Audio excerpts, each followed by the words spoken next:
What up, y'all? It's your guy Dawson from D&D TV. Thank you for rating, commenting, and subscribing. Everybody who's donated, those of you all who will, you know I appreciate it. All that information is in the description box below. Also, make sure you go over to my other YouTube channel, Dawson Speaks TV. Make sure you subscribe over there. And when you subscribe, hit that little bell next to the subscribe button so you get notifications when I drop a new video.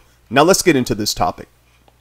Alright, y'all, now this story comes out of, well, you know, it's not important where this story comes from because we're all interconnected in this world as brothers and sisters, and I feel that it, well, man, forget it. Y'all know this story come out of Florida, man. Where else we gonna entertain y'all at besides getting stories from Florida? We tote the note for that. And it happened in Miami, Florida, out there in Opa-locka, where a pastor was taken into custody for allegedly TKOing a man who was delivering food to those in need. The victim, Felipe Madrigal, told the news reporters that he went to the Opa-locka area to deliver 12 pallets of food to people in need when Pastor Bernice L.S. McKell, 64 years old, approached him and asked what was he doing here. Now, according to his business card, Pastor McKell is the pastor of Mount Tabor Ministries. The victim told McKell that he was there to provide food to those in need, but Pastor McKell got angry at the victim because he did not contact him before he arrived to the location. The pastor apparently thought that the food was going to be donated to his church and not handed out that day. So when Madrigal got in the pastor's face and he said, "Why don't you help us?"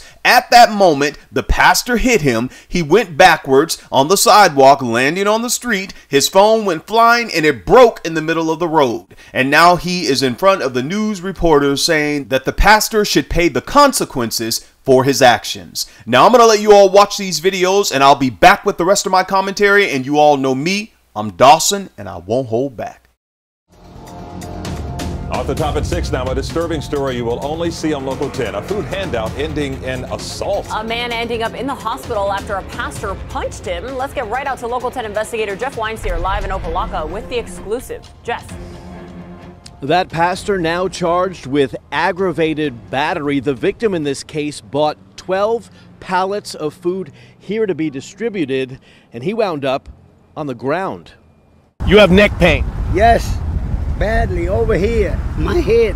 We caught up with Felipe Madrigal walking into the ER to get his neck checked. It's going into my shoulders.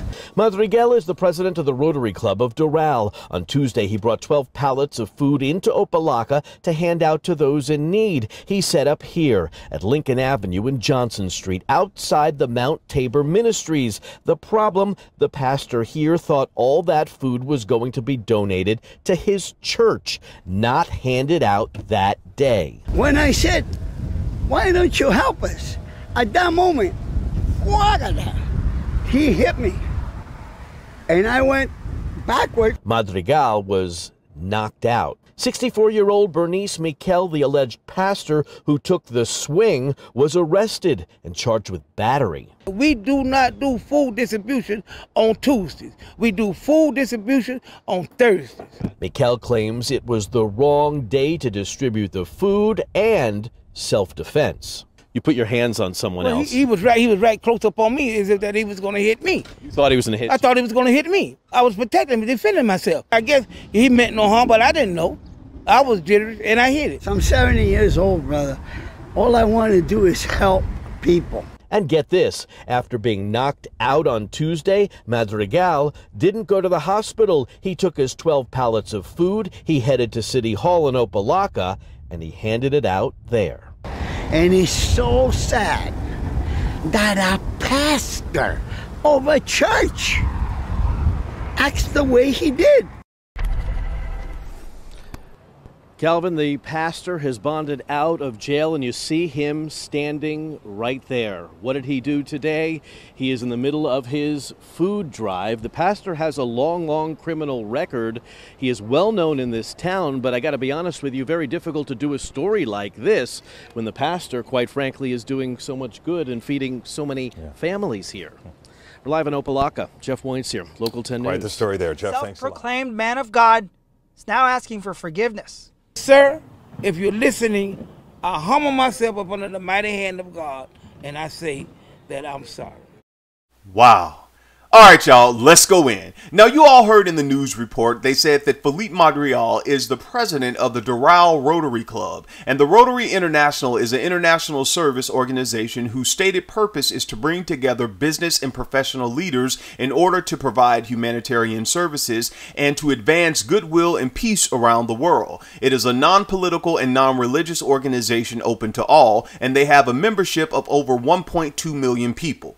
Now, when I first heard this story, I was like, I felt bad for Philippe Madrigal. But then I thought, I'm like, well, look at what area he's going in trying to help. Because Opa-locka, not all of it, but certain parts, and especially where the pastor church is, where he's giving out the food distributions, that's a pretty rough area. And I know many of you all, when people talk about Florida in the news, y'all go, oh, Florida, what, you know, we know it's coming out of Florida. Y'all know what y'all think about Florida.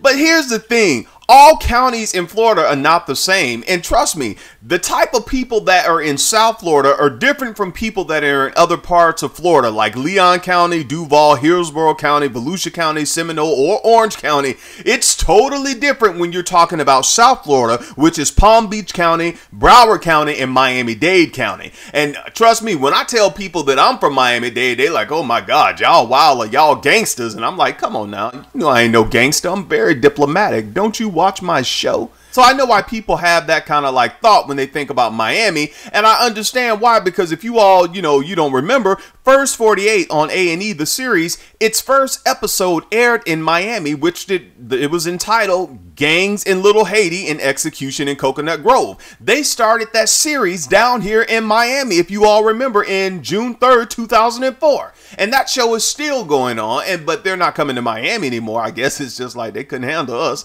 So this area that the pastor is in, I know it's a rough area, but even though it's somewhat of a rough area, this still does not excuse Pastor McHale for what he did. And Pastor McHale will definitely pay for his actions. But what I want to say is this. A lot of news articles, and you know, I was looking at more information on this story. A lot of people are saying that Pastor McHale and Philippe Madrigal had an agreement to pass out food, and then Pastor McHale just hit him. There was a big disagreement, and they're making it out like they had set up to meet to pass out food, and that is not the case. Philippe Madrigal is the president of the Doral Rotary Club. Now, Doral is somewhat of an affluent area over there. They do the tennis tournaments and stuff over there. You have celebrities and all that stuff over there. They also have golf tournaments as well. He is the president of the Rotary Club in Doral. Now, he is coming over to a somewhat impoverished area in Opa-locka and giving out food. He just wants to give out food. He finds this organization. He did not contact the pastor. He just showed up with 12 pallets of food, and he gives them to, I guess, whoever's there and saying, hey, we have this food. Let's pass it out. They tell him, look, we do not do food distributions on this day. You can give the food to us, and when we distribute the food, then you can, we'll let you know if you want to come out and pass it out. But today is not the day that we do that. So Philippe got into the pastor's private area, hidden his face, and he said, come on, man, why don't you help us? Now, some people may say, oh, Dawson, well, you know, he shouldn't have hit the pastor. Look, I'm going to tell y'all this. Dawson has been living in Miami for over a decade now. The different people here, the different nationality, races, background, whatever y'all want to say, Miami is totally different. I have been in supermarkets. I have been in different places. You don't even know people. They'll come up in your face. They'll invade your personal space, and you're looking at them like, excuse me, I don't know you. Can you? So I understand that from being in Miami, how people can invade your personal space. And if y'all from South Florida, please put it in the comments that I'm telling the truth. These people down here will invade your personal space, and I don't know if they feel that, okay, you're in an impoverished area, I'm in Doral, you should be happy I'm bringing you all food. No, because I have a problem with that right there. And I'll get to that in a minute. So Philippe did not contact Pastor McHale to tell his organization that they were bringing food. That's the first problem. The second problem is this. These organizations that just decide, oh, we're going to give away food and we're going to bring it into the community. I have a problem with that because Pastor McHale's relationship with this Opa-locka community runs deep. He is from this area. He himself was homeless. He was on drugs. He picked himself up through believing in God and reading the word of God, going into rehab and all that kind of stuff. And if you read his stories, it's in the Miami Times. I think they wrote about it in 2006. You all can research it for yourself. He said, I was the least, the lost and left out. Society rejected me. Now that God has redeemed me, I will go back and help others. I am a redeemed man, so let the redeemed of the Lord say so. That's why he started that food distribution organization over in the early 2000s in that area in Opa-locka. This is not just something he's been doing for like 2 or 3 years, while all these other churches in Miami are not doing anything. Now, some of them doing something, but not too many of them. This man has been in that area since the early 2000s doing food distribution in that area. Now, let me say this. The news media, they said the fact, oh, well, you know, Pastor Mikhail, he has a long criminal record. Of course, he's not hiding from that. He told the Miami Times that. This man came from nothing. He was rejected by society. That's why he's doing what he's doing today. So what you saying, Dawson, that means it's okay for him to punch somebody? No, I told y'all that. It's not okay, but I honestly don't think it's still fair for Philippe to come there and just drop 12 pallets off without contacting them, letting them know he was coming. No, you don't get to do that. And then here's another thing, and call me conspiracy theorist or whatever. I'm kind of, I'm thinking, man, your area is in Doral, this affluent area over here. Okay, y'all got money, celebrities move there, all this kind of stuff. You didn't call us and tell us you were bringing 12 pallets of food. You just showed up with the food. Why you want to bring this to our community? We don't have anything to reference where this, okay, it came from your Rotary Club, but who gave it to y'all? You're bringing this over here and see, planning stuff in certain communities, I have an issue with that. Because we need to be able to trace, okay, this came from Doral Rotary Club. Where did you all get this food from? Who gave you this food? It's different from Pastor Mikhail's organization that has been in this area doing this for over a decade, since the early 2000s, y'all. This man has been in the trenches in the Triangle, the Alabama area. Y'all from Miami, y'all know what I'm talking about. That's the Opa-locka area. He's been there doing this. So I have I understand he shouldn't have hit the man. He's going to pay for that. Yes, he should. But I'm telling you, these just pop-up organizations that decide all of a sudden, okay, we're going to go here and give out food, and then you just show up. You didn't call his organization. You didn't call the pastor to see what day they were going to distribute the food. You just show up. I got a problem with that, man.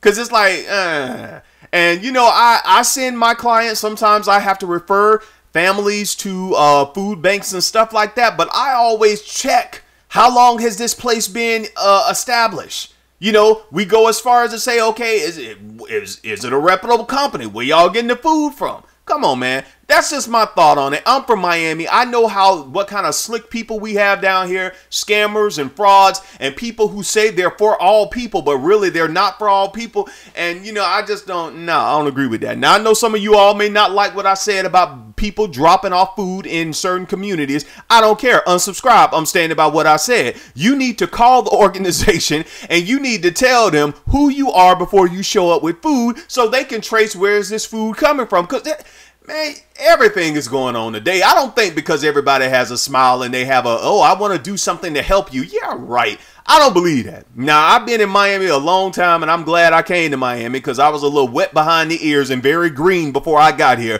But Miami, man, look here. Look here. So, y'all go off. Let me know what you all think. That's my thought. Pastor Mikhail, definitely you need to pay for hitting the man, but I don't think you need to invade a person's personal space and just bring 12 pallets of food and say, why don't you help us? And it's like, he comes from the street, and I'm definitely not, I know it may seem like I'm making it seem like it's okay that he hit him, but y'all, I guess I've been in South Florida and I know how certain people, it doesn't matter, of all different backgrounds, races, they can get in your personal space. I don't know if it's just well, yeah, it got to be South Florida, definitely Miami. So I kind of feel why Pastor got, as he said, he got jittery and this man is in my personal space and I just hit him. There are a lot of people like that, not just in Florida, around the world. Come on, y'all know if somebody get in your personal space and they just show up at a place where you're giving out gifts or giving back to the community and they come and say, why don't you help us? You're looking at them like, wait a minute, we didn't even know you were coming. You just came here with 12 pallets of food. Wait, this is my community. These are our people. Where's this food coming from? Who are you? Just because you come up with a big truck and you're from the rich area, Doral, wait a minute, buddy. We got to be able to trace this because what you bringing in our community. Nah, y'all, I feel the way I feel on that. Again, if you don't like it, do what you got to do. But that's my take on it. You all go off. Tell me exactly what you think on this topic. Don't hold back. Do you agree with me? If you don't agree with me, hey, it's all good. It's your boy Dawson. Take care of yourself and each other. Peace.